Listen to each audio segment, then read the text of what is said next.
friends. I'm so happy that you came to read with me today at Little Explorers. We're gonna have so much fun and we're gonna learn so many things this week. This week we're getting close to Dr. Seuss's birthday. I love Dr. Seuss. I think he's so much fun and his stories are so colorful. So today we're going to read a book that teaches us about Dr. Seuss. Are you ready for that? Let's get into it. We're going to read Dr. Seuss The Great Doodler. Oh my gosh, I'm so excited. Have you ever read a Dr. Seuss book? If you haven't, we're going to come back and read more later this week, and we're going to do activities. This book is a biography, which means it's a book about Dr. Seuss. So he didn't write it, and it just tells about him. It's by somebody named Kate Clemo. So here we go. It is a beautiful day in La Jolla, California. A writer and artist is at work in his studio. The telephone rings. A reporter is calling with big news. The writer has won a big award for his books. It is the Pulitzer Prize. The writer is Ted Geisel, also known as Dr. Seuss. That's his real name.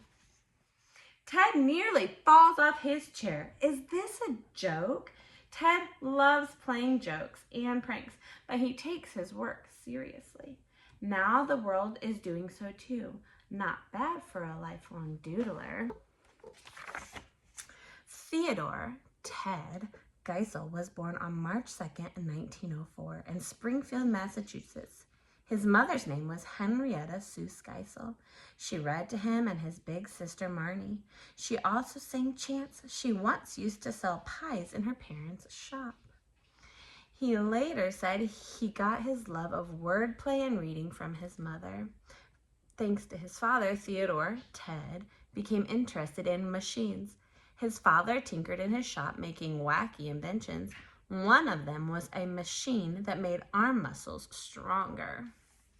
From an early age, Ted liked to doodle. He always had a pencil and a pad at hand. Near his house was a zoo. Lying in bed at night, he could hear the lions roaring and the elephants trumpeting. During the day, he would go there and doodle pictures of animals. Marnie said his animals never looked quite like the real ones. Ted had a happy childhood until World War I broke out. The Geisels were German-American.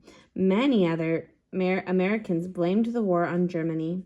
Kids bullied Ted. He wanted to prove he was a true American. So he joined the Boy Scouts and sold war bonds.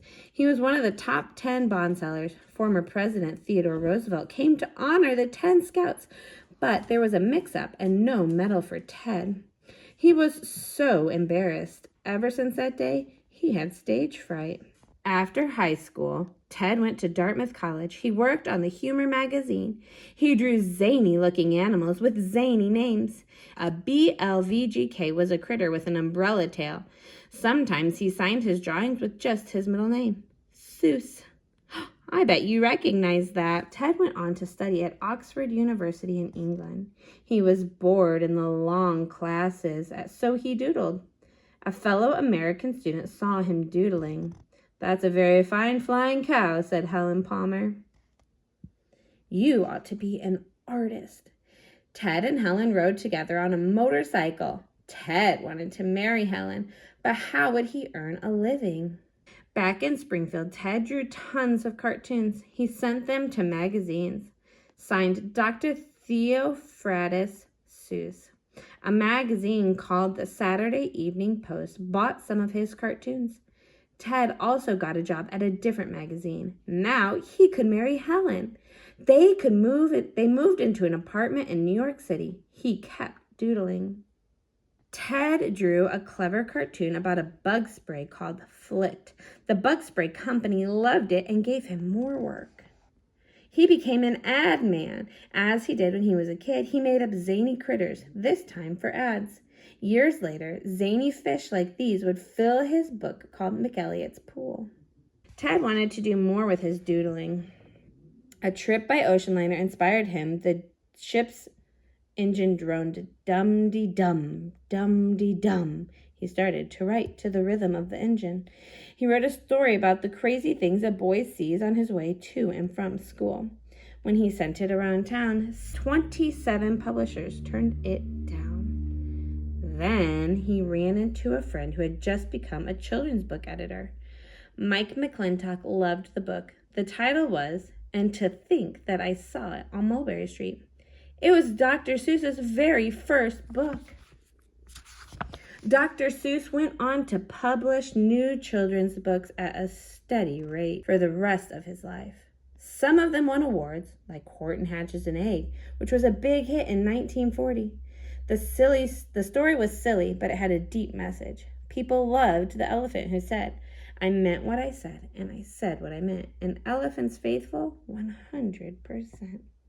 Ted did not publish a children's book during World War II. Lots of Americans wanted the United States to stay out of the war, but Ted wasn't one of them. He drew cartoons that poked fun at Hitler and Japan. They urged America to fight for what was right. America finally entered the war. Ted joined the army. He worked with a team of filmmakers in Hollywood. They made funny training cartoons starring a soldier who couldn't do anything right. Army pals like Chuck Jones and P.D. Eastman would work with Ted in years to come. After the war, Ted and Helen stayed in California. In 1947, Ted found an old, unused fire tower in La Jolla. He and Helen fell in love with it. They bought the tower and made it into their home.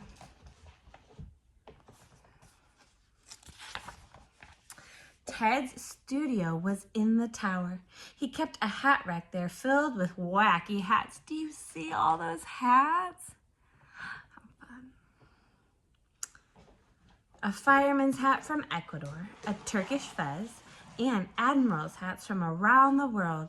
Sometimes when he was having trouble with a story, he would put on a silly hat. Ted wanted each book to be perfect. He wrote and rewrote. He read aloud to Helen. He sketched and resketched. He pinned his sketches to a corkboard. He worked until the words and pictures were just right. Then he took his book to New York City. In his publisher's office, he would read it aloud. Workers would crowd around to listen to Ted's latest story. In 1955, Life magazine ran an article that said most early reading books were boring. The job of writing books for early readers should go to artists like Dr. Seuss and Walt Disney. How awesome to be the same as Walt Disney. Dr. Seuss and Walt Disney. They're my guys. Ted was dared to write a book using 225 simple words. He thought he could write the book in 2 weeks. It took him more than a year. The Cat in the Hat was published in 1957. The book sold like hotcakes. It changed the way children learned how to read. How the Grinch Stole Christmas also came out in 1957. Someone once said that the cat was Ted on a good day and the Grinch was Ted on a bad day. Do you ever feel like that? I do. Ted felt he was more like the gruff and grumpy character. His car's license plate even said Grinch. 8 years later, Ted worked with Chuck Jones to make an animated television special based on How the Grinch Stole Christmas. Both the show and the book became Christmas classics. Have you ever read the book How the Grinch Stole Christmas? Even though it's a Dr. Seuss book, I think we should save it for Christmas time. In 1958, Ted became president of Beginner Books.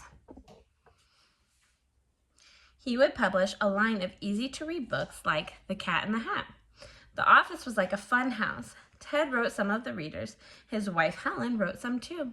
He hired friends to do others. Mike McClintock wrote A Fly Went By. P.D. Eastman wrote Go Dog Go. Ted published Stan and Jan Berenstein's first book about the Berenstein Bears. Everything Ted touched turned into a bestseller. Then, in 1967, a terrible thing happened. Helen died. Ted was lonely and lost. A year later, he married Audrey Stone Dimmond. She had a good eye. She wanted Ted to use more color in his books. Ted's work became more colorful. Audrey came to live with Ted in the tower. From there, he saw how much construction was taking place. Trees came down and buildings went up. So he started doodling about it. He wrote The Lorax. It is the story of a little creature who speaks for the trees. He tries to save them from the greedy Onceler. The story carried a powerful message about our environment. Another book with a powerful message was the Butter Battle book.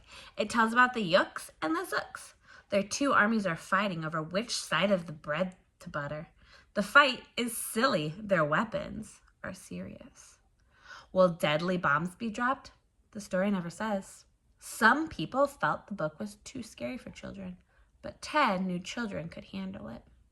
He felt his message about the madness of nuclear war was important.